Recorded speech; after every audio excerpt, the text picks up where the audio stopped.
Good morning, fish keepers. Cam here from thefishroom.co.nz. I hope you're all well. Congratulations, everybody. We have made it through to another Friday. Let us celebrate with coffee. That is some good coffee right there. Oh, here we go. All right. So today we have a very special guest on, but before we click over to them, I just got a very, very quick bit of admin.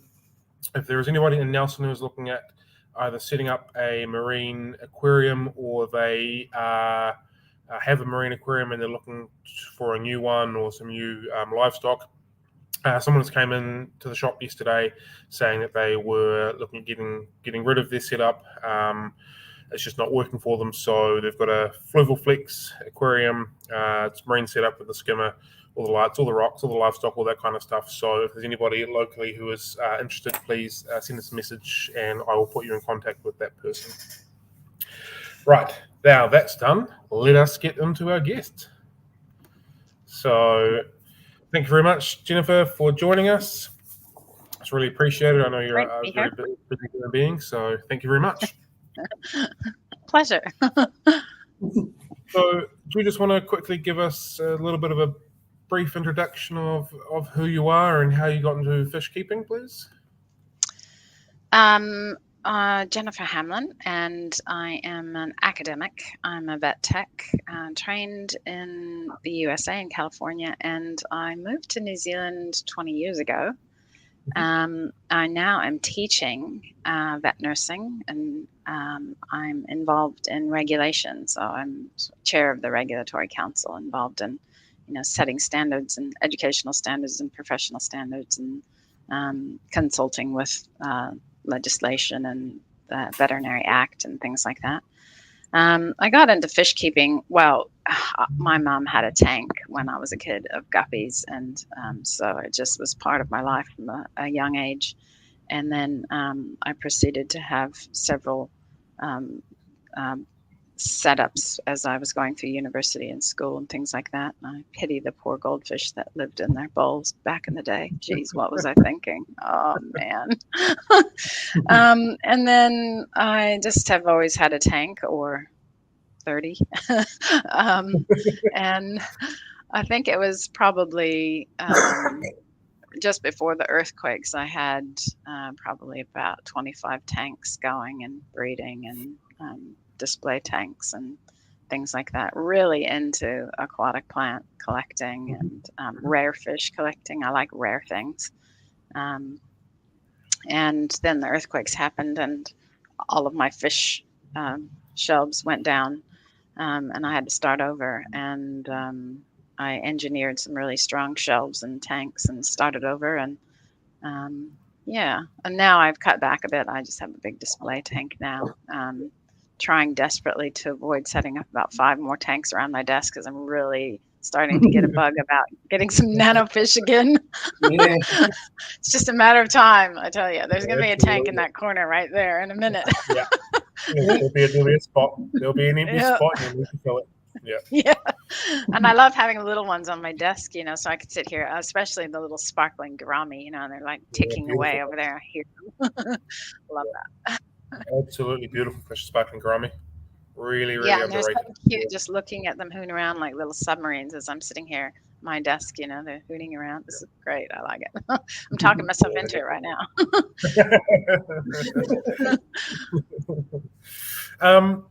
So in your time of keeping fish, what have been some of the standout fish that you've owned? And I really don't want you to say celestial pearl danios because it'll make a whole bunch of us really upset if you do. Oh, really? Yeah, I did actually. I did enjoy having them.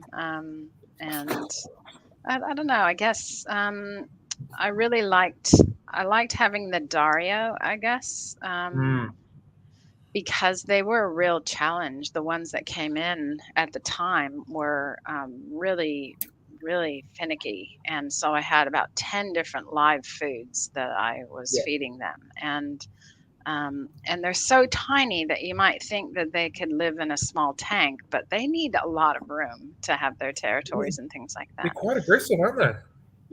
Yeah. I had one female, and she bred, but got beaten up by the male because my tank was just not big enough. and I didn't Yeah. realize it at the time. And now I understand it's really hard to get females. So yeah, Yeah. but I also Yeah. liked I like Apistos, Yeah. but I think I'm a little bit, like they have such short lives. You just have to go out with a hiss and a roar, get everything set up for them, and breed them as fast as you can, so that you can have a turnover. But yeah, I Yeah. like the rarest fish I can find, the rarest Yeah. plants I can find. Everything Yeah. that's unusual, it's me. You said that you were breeding a whole bunch or setting up a whole bunch of live food for your Darios. What live foods were you producing for them? I had a couple of different types of Daphnia going, and I had Lumbriculus going, and microworms and white worms going. Yeah. I tried the vinegar eel, and yeah, I think that's about it. Yeah. Yeah. Mm. Yeah, I personally found that the key to a lot of nanofish and microfish is the live Yeah. food. The flakes and the pellets are just either too big for them or they just aren't interested in Yeah. it. It's that Yeah. key to success with them is definitely live and small live Yeah. if you can. Yeah. One of I the, did. Go sorry, ahead. just to add to the live foods, one of the things that I like to keep in the substrate is the black worms, Yeah. and they Yeah. live forever in that substrate, and Yeah. they come out when you're feeding the fish. And if Yeah. time it right, if you've got micro predators, you can see them go straight for them as they come out the substrate. I thought, Yeah. they were really That's good. interesting. Yeah, I had those. Those are the lumbriculus, I think. Yeah, And they're just such a good food.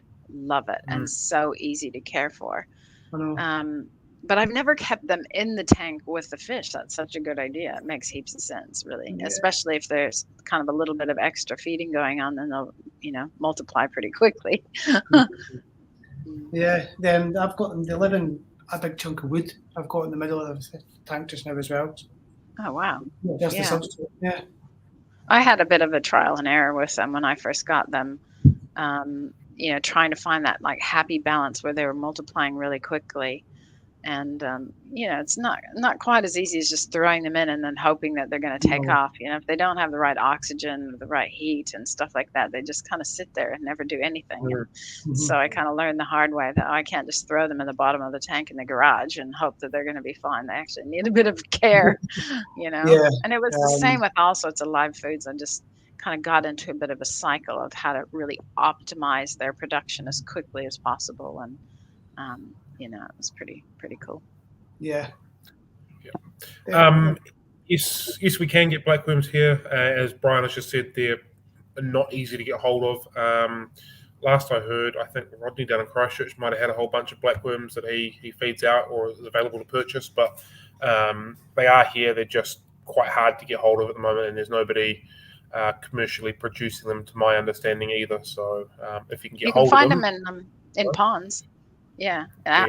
If you go out into the ponds, the various little gutters and things like that, there's often just heaps of them in the substrate down there. Yeah, and then you can get a little colony started.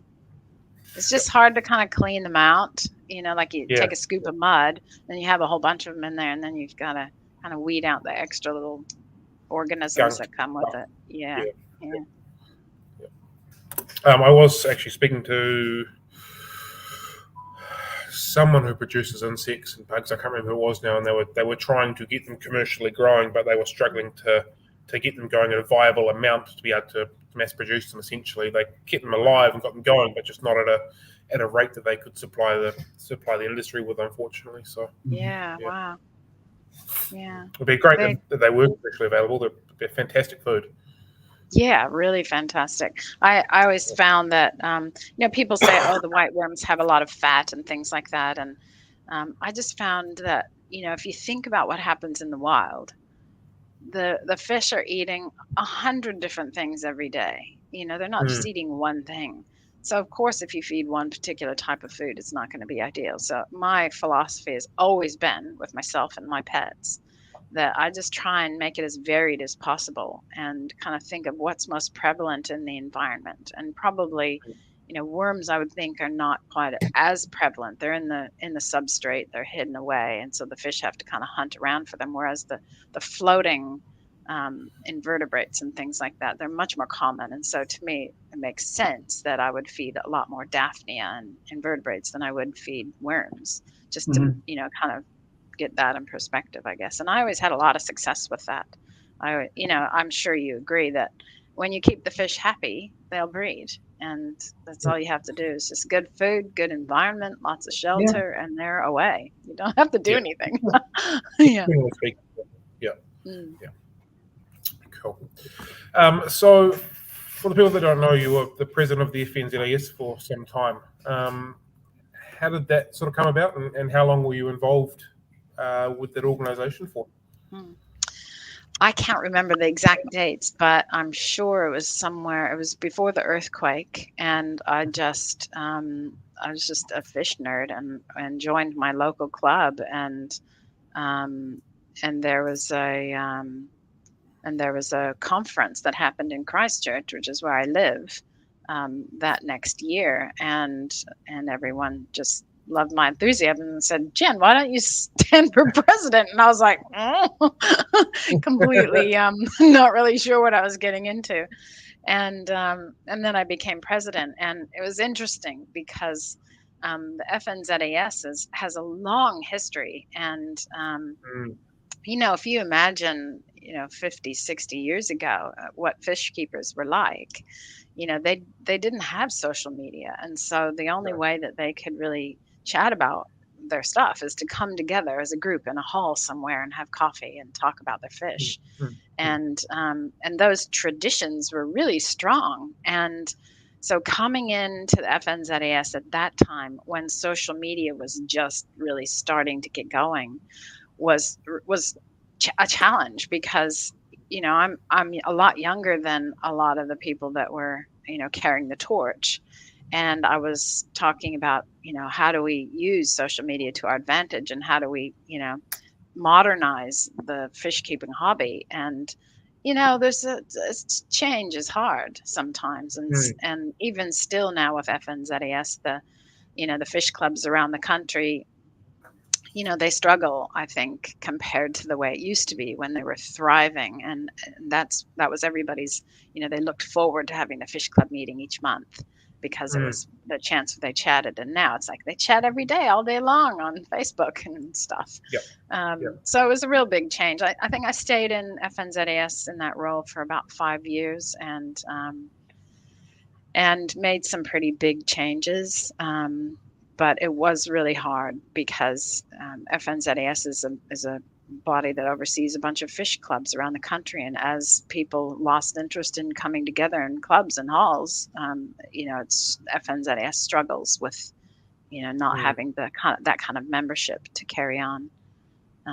But there's still a lot of interest there. It's just not really in that form anymore. But it was a good experience, a really good experience. And it taught me a lot about governance and leadership, and the real difficulty in leading volunteers. Whenever you get in a situation where you're leading volunteers, you just have to be aware that, people have lives, and they will come and go, and that's okay. Your role as a leader is just to say, thank you for being here whenever you can be here. And if you can't be here, we'll find somebody else, and it's all okay. And that's hard. It's hard. Yeah, I absolutely think you're right as far as voluntary work goes, and people giving up time to try and further and help with stuff. It's life happens, and short of like basically your family and your paid job, whatever happens in between sort of happens in between. And I think sometimes there's some groups in all aspects of life that expect far too much than what volunteers can actually give them, and it becomes quite a terrible thing. It needs to be far more relaxed in the sense of, cool, you're here, thank you, let's do what we can do while we can do it. Yeah, that's right. And it does take sort of a special type of leader who just kind of keeps it going. It's about sort of just dragging the chain constantly. It's about just, it's really a lot of work of just keeping people going, keeping the vision clear, that's what the leadership role is. If you expect too much of your people, you're going to be disappointed nonstop all the time. And that was a lesson I had to learn the hard way. I was like, why aren't people coming and doing what they're saying they're going to do? And well, now I just know it's just the way it is. Life. Just gotta motor on. But it was really, really cool, and just the connections that I made. It was a really valuable experience, because right then when the earthquakes happened, I lost everything. And I just, like, my way of coping was just to get it resolved as quickly as possible. I mean, I had fish going down the road because my tanks had gone and through the garage and out onto the street. And so I sorted that out. And then when the February quake happened, I was ready. And I started a rescue mission for all the people that were displaced. Their tanks were displaced. And I had plastic bins full of fish in my garage, where I was rescuing and holding fish for people while they were away. And I had all sorts of animals in there. I had, marines, and I had, cichlids, and I had, huge fish that I hardly had the room for, just in a temporary situation, doing water changes every day to try and manage, everything. But it was cool because it was a community, and we all were just, contributing, and everyone pitched in, and, shared food and resources, and people came to help. And, it's a really good community. And that's what I kind of miss now with social media, is it's not that same kind of connection as it used to be when we saw each other in real life, It was some really good times. I can remember Alan Minery, who's like a fish keeping legend. And I used to visit him all the time. And, we would just talk about fish and plants for hours on end. And we just could not get enough of it. It was the coolest thing. He was sort of like my granddad, but it was just brilliant. And boy, did I learn a lot about plants from him, because he was like, a rare plant collector. And he taught me the valuable lesson of, generosity. And that's what I remember from that time is, I was so into just giving, and that community at the time was like giving. I have a plant here, let me share some with you. And you have a plant, share some with me. It was a give and take thing. It wasn't a greedy sort of thing that, sometimes it's become. Yeah. Yeah, well, just touching on clubs a little bit earlier in that little conversation. Where do you think the clubs are currently positioned in New Zealand? Do you think they're still needed, or are they kind of going, or where do you think that's kind of evolving at the moment? Yeah, I don't know. I think for a while there, it sort of seemed like the clubs, maybe just weren't going to continue because social media was sort of dominating. But it almost seems like now people are kind of realizing that there's a downside to that we get really isolated in our houses, and we don't have the chance to connect on a more personal level.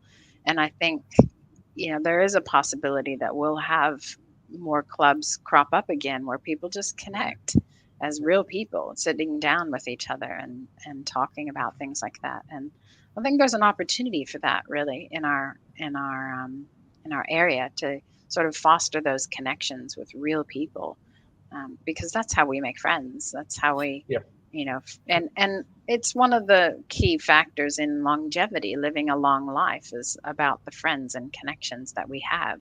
And so I think we're starting to realize that, I guess, and certainly with the pandemic, it sort of made me aware how, it's not great to be isolated. No. Certainly a small percentage of people, but not everybody. Yeah. Cool. Do you mind if we sort of just touch base on a little bit of your professional life and what that relates to with aquatic animals and things like that? Sure. Cool.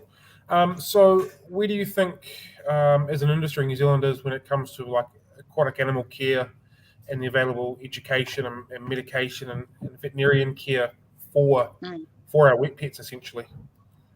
Yeah, good question. when I was involved in FNZAS, it seemed like there was a real awareness that there's a lack of knowledge around that. And I had worked with some aquatic vets in California, and I had a little bit of knowledge, certainly not an expert, but it became really clear to me that we lack almost any knowledge about that in New Zealand. And so whatever knowledge we happen to have is useful.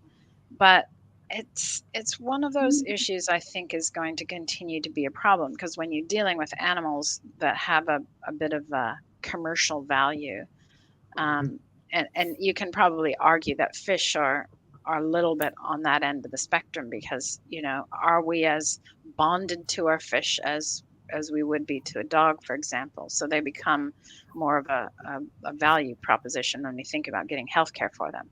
So this fish cost me $20. Do I really want to go to the vet and pay $60 for an exam and things like that?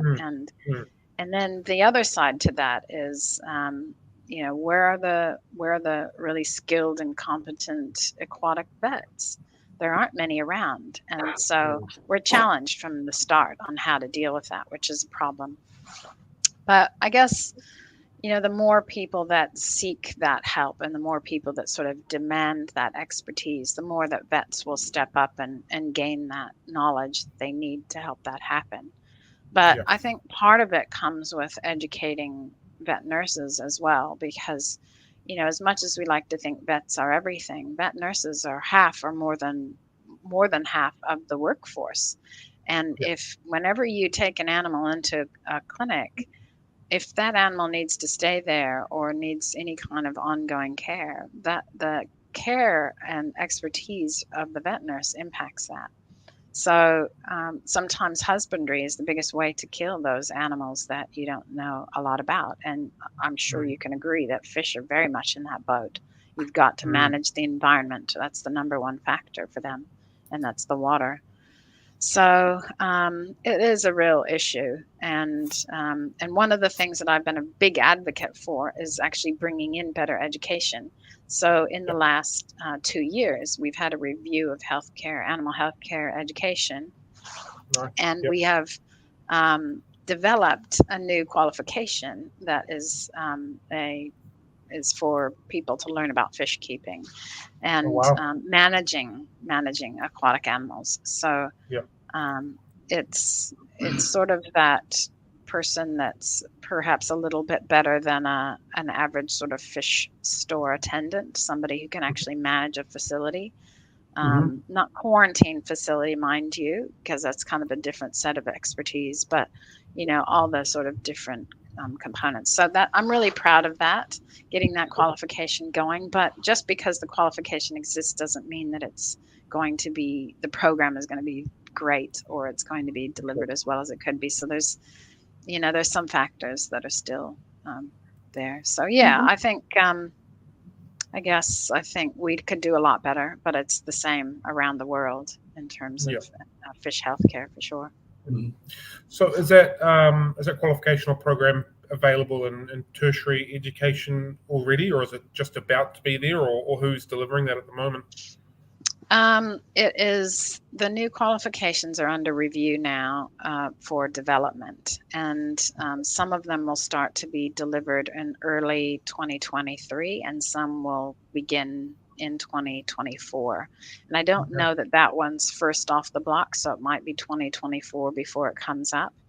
But if I have anything to do with it, I'm going to bring in all of my fish friends that I know that are experts in certain areas to help use that expertise to develop content that's really relevant and really good content. So it's fantastic.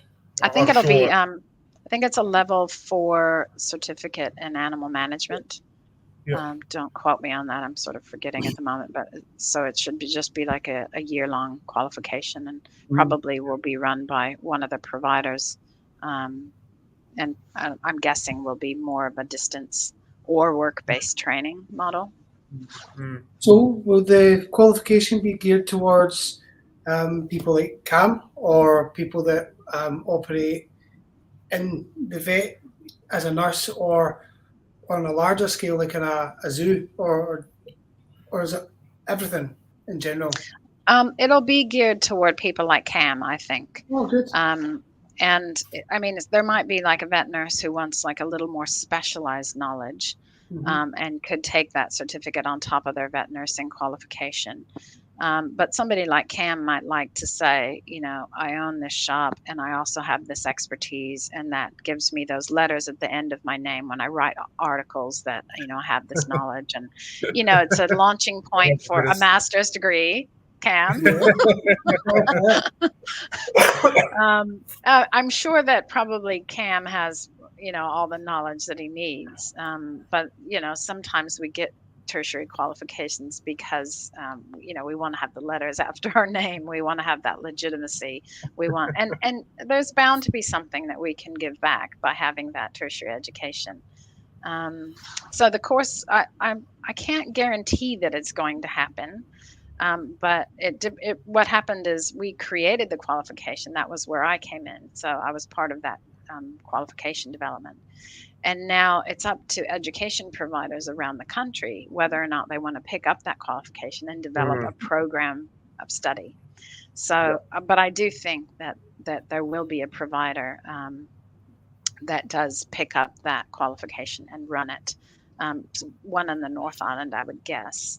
And I think that what might end up happening is it's a distance program. So you could go and look online and enroll in the course and then study, and it'll probably be like part-time, 20 hours a week for 2 years to do that course, and then maybe a block course or two. I don't really know. I'm just guessing, but something like that. I'm really hoping that if it does come to pass, that there are people who enroll in it, because I pitched so hard to get that going, and we sent it out to the fish keeping community for consultation at the time. But most people are like, how do I give feedback on this? I have no idea, because it's just a bit kind of academic. But I desperately hope that people enroll, because I'd hate to think that, we went through all this effort and then nobody's interested in it, So I think it's a gap, like we don't have enough knowledge in the area. And so if we can get more people that are educated, working in shops and working in facilities and things like that, then it kind of lifts our whole hobby sector up. Completely, yeah. It's I've had this conversation with a lot of people where keeping animals alive, but it's also a hobby. And where do those lines cross, if that makes sense? So as an industry, it's a very interesting one, as opposed to, say, keeping a single dog at home. It's not so much of a hobby, but you're keeping an animal alive in the same sense. So it's a very, there's no, I've seen a lot of blurred lines and blurred points of crossovers from hobby, industry, animal care. Is it art? Is it a hobby? Is it keeping animals? Like, there's a whole lot of mixed pieces that go into this one ball that is keeping fish. Yeah, I think in general the qualifications tend to focus on, when we talk about animal management, it means that we are aware of the animal's behavior, their nutritional needs, their environmental needs, their welfare needs, just so that we can create an environment which is allowing them to thrive. And that is a very important context. And I think as hobbyists, that's what we are taking responsibility for.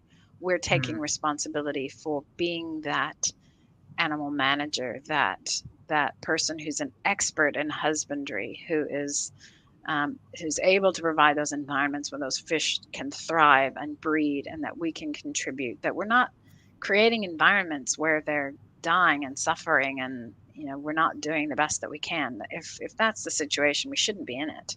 It's an animal welfare issue, really, if we can't upskill our knowledge to the point where we can have them thrive. Surviving is not thriving. Exactly. Totally agree.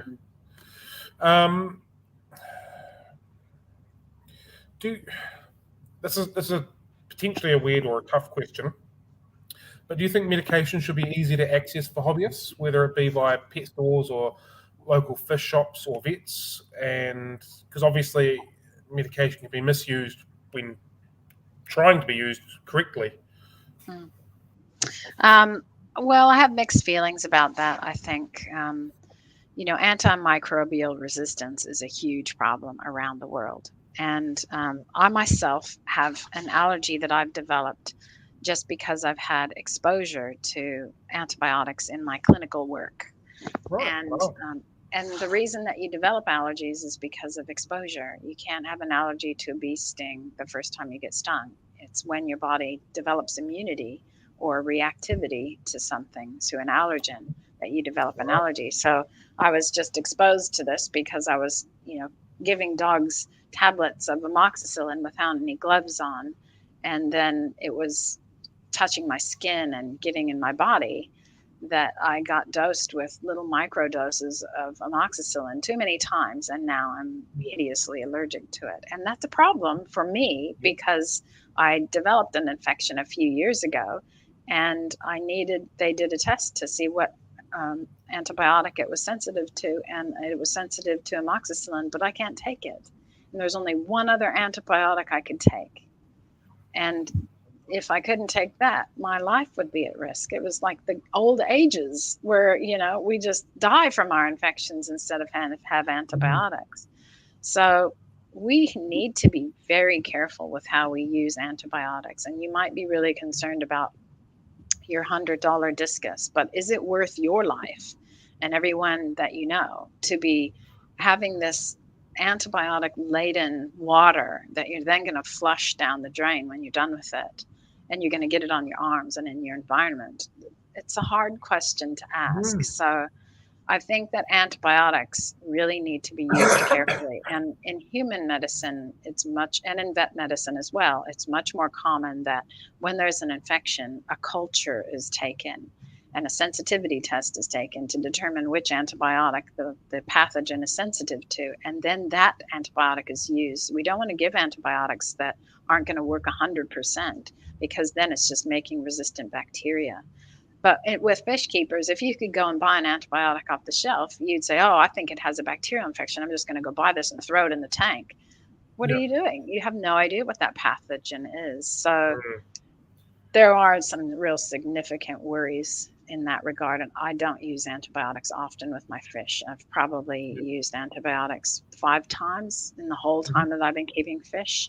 And even more so now, I just say, well, if I have to euthanize the fish, I have to euthanize the fish. But, I'm not going to play around with antibiotics unless I can, apply something that I know is going to work. So it's a hard question. And then the other side of that coin is antiparasitics, dewormers and things.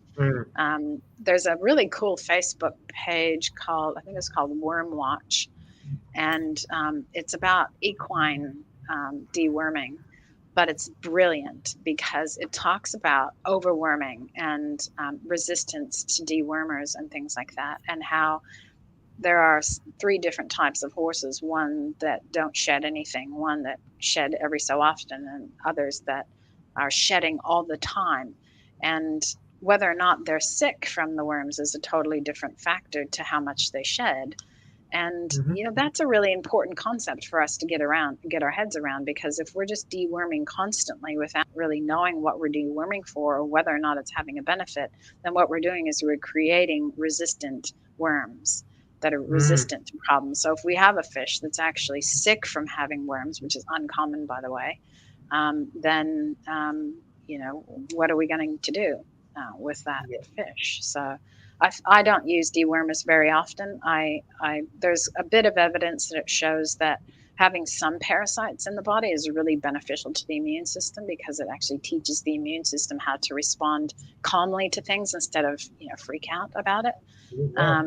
But I'm not saying that fish don't get parasite overloads. They certainly do. But if you have a closed environment and you're not bringing in new things, then the risk is low that you're going to be contaminating your environment with new parasites. Not impossible, but it's just something to think about, I guess, when you're deworming a lot. You do see a lot on Facebook, and obviously running a shop, a lot of people come and say, I've got worms. What have you got to treat it, and there's not a heck of a lot over the counter to be sold, but it's like this will treat one, this won't treat one. If you've got this one, these ones aren't even going to do anything anyway. So it's the identification of what it is before you can kind of, there's no one and all sort of treatment, and it's got to work it out, and then working out what it is that it actually is going on is hard enough in itself. Yeah, and I think, I started out in equine practice when I was young, and we would teach clients all the time about the types of worms that their horses had, and we'd do fecal analysis tests on them to see what kind of worms they had. And we'd teach them. We'd say, these roundworms, these strongylls, they're really, really common. So we just need to deworm against those all the time. We're going to keep an eye out for the tapeworms, but it's uncommon that they come up. But if they do come up, then we're going to give them a different type of wormer because they're a cestode, not a nematode, and they require a different drug to kill. And it was about educating the clients. And so if we think about that for ourselves as fish keepers, what are the signs of anchor worms, for example, and what are the signs of roundworms? And where will you see that, and when should you treat it? Most fish will be able to sort of fight it off and kind of come around and be okay and not lose condition. But if you're losing condition in your fish, you want to think of it holistically and think, is there something else that's causing this problem? Do I need to think about the environment? Do I need to think about the food that I'm feeding? And I think nutrition is really undervalued with fish. I think there's a lot we can do to improve their lives. And we improve their immune system. Nutrition will turn on the right genes to keep them healthy and avoid disease if we feed them well. It's a real thing. I totally agree with you. I couldn't agree more. Yeah. Okay, so prior to our video, you mentioned something about you're working on the Animal Ethics Committee, and there is some work going on with fish. Can you explain what's kind of going on within that committee for aquatic animals and how that's developing or how that's developed?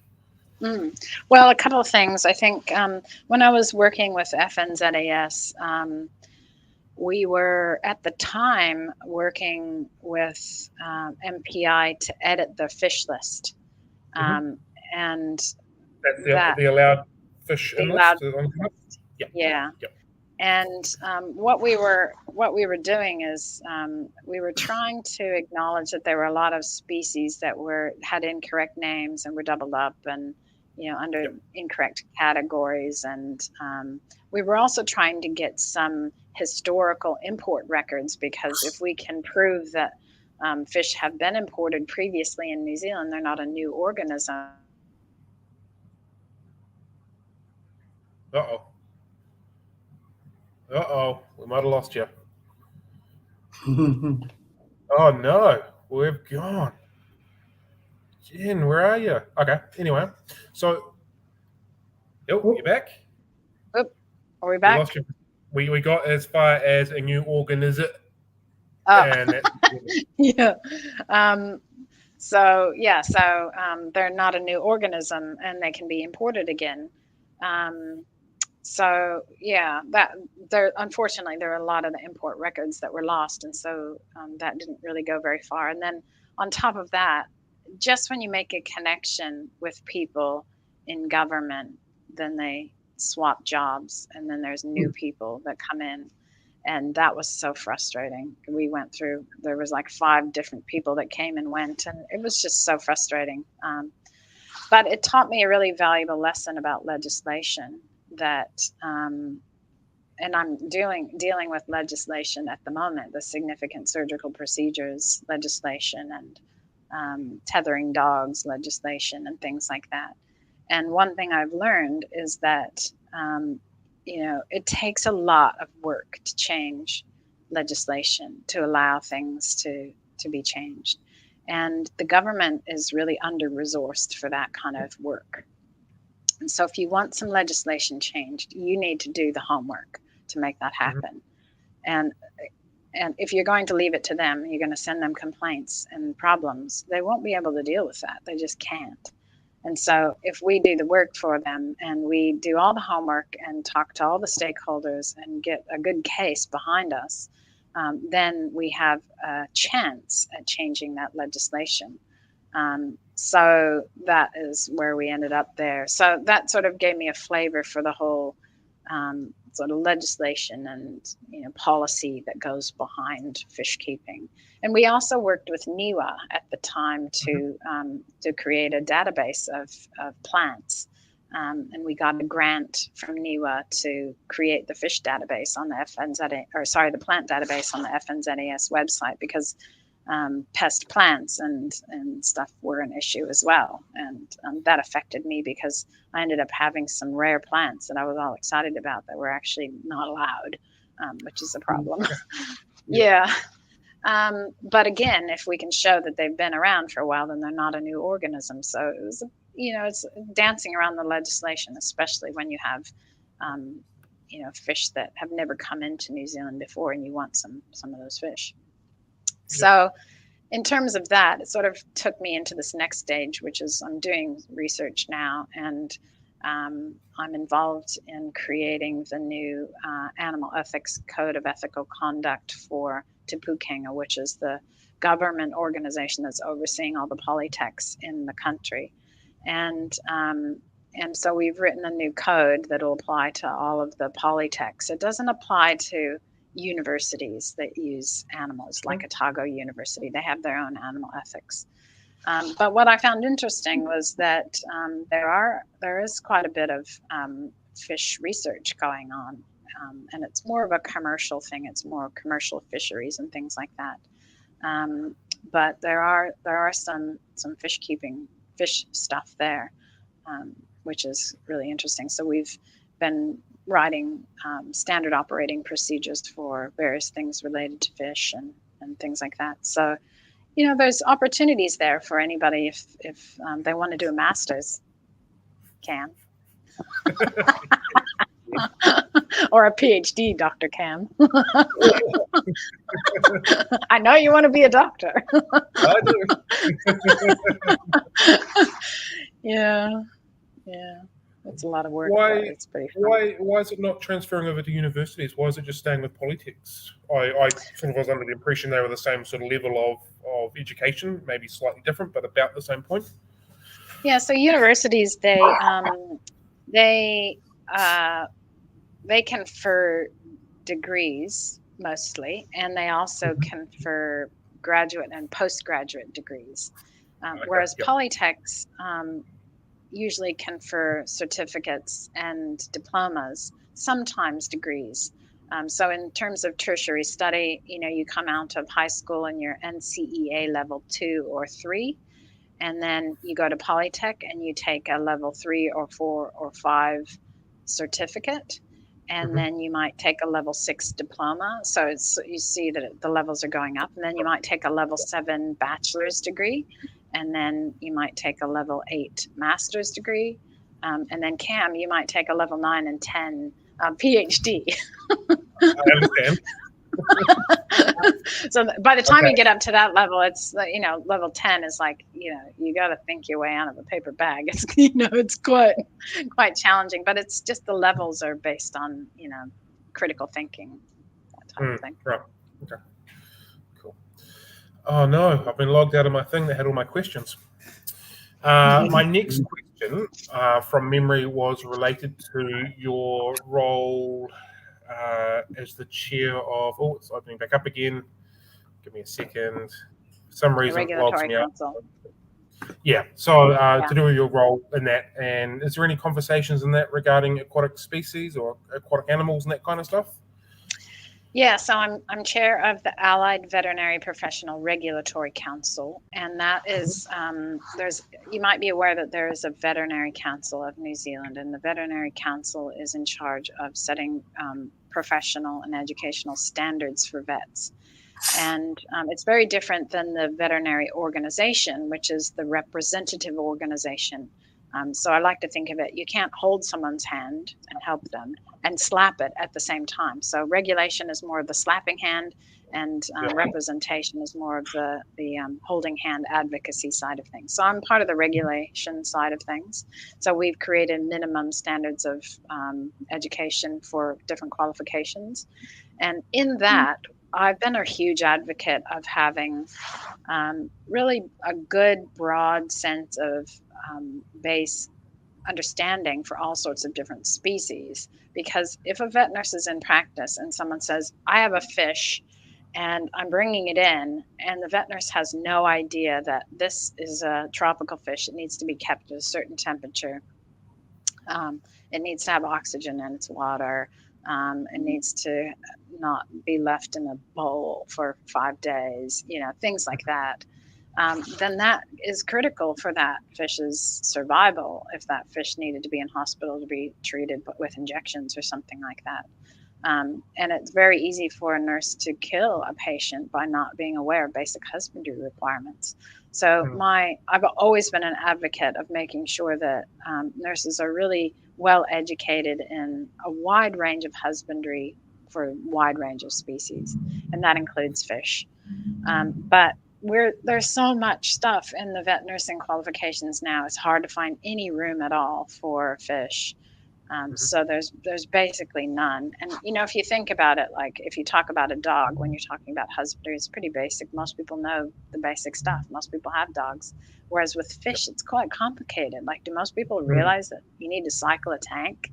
That there's bacterial filters and mechanical filters. Like, it's complicated.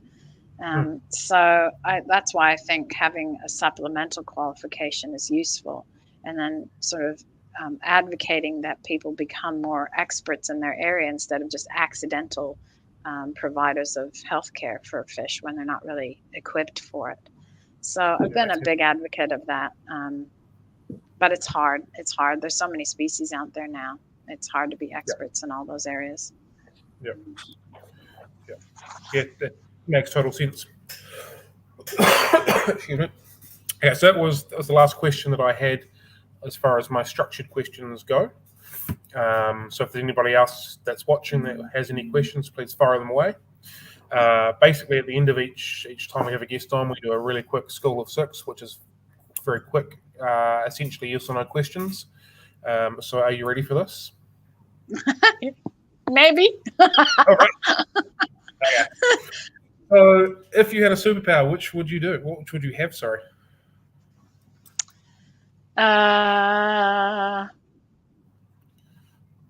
Invisibility. Okay. That's interesting. All right, fair enough. What is your favorite animal? Gosh, that one's a hard one. I thought it might be. Possibly pandas. Pandas?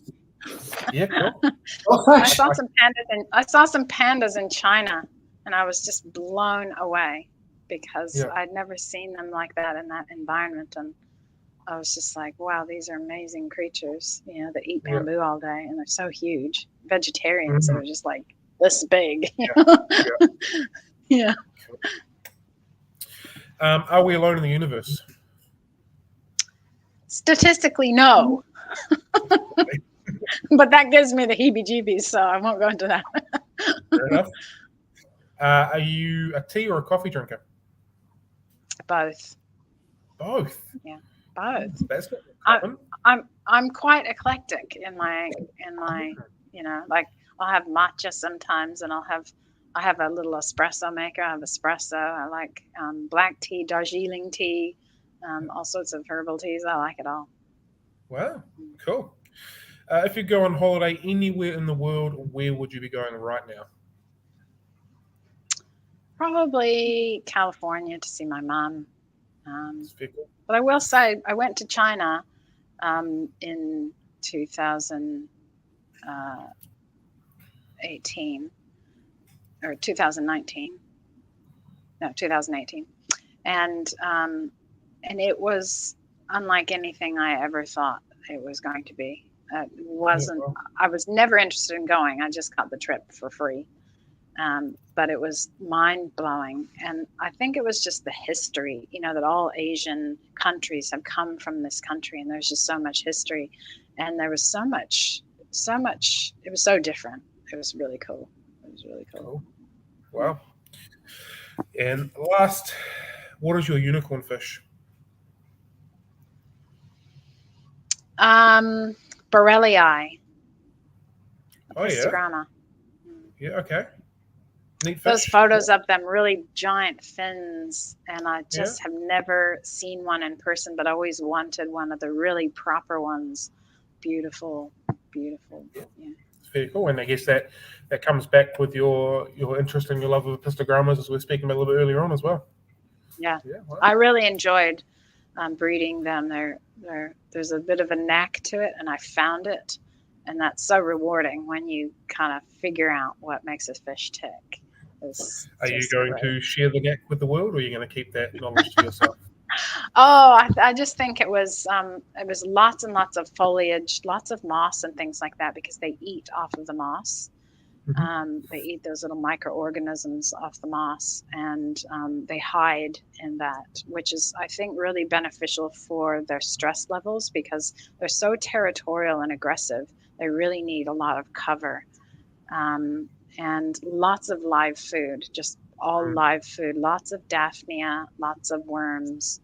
And if you get that right, really lots of fresh water. I didn't find the need to have really acidic water with mine. They were okay with just normal Christchurch water.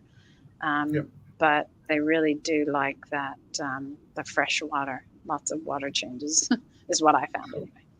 Yep, awesome. Oh, that's all I've got. So I'd like to thank you very much for giving up your time today. It's much appreciated.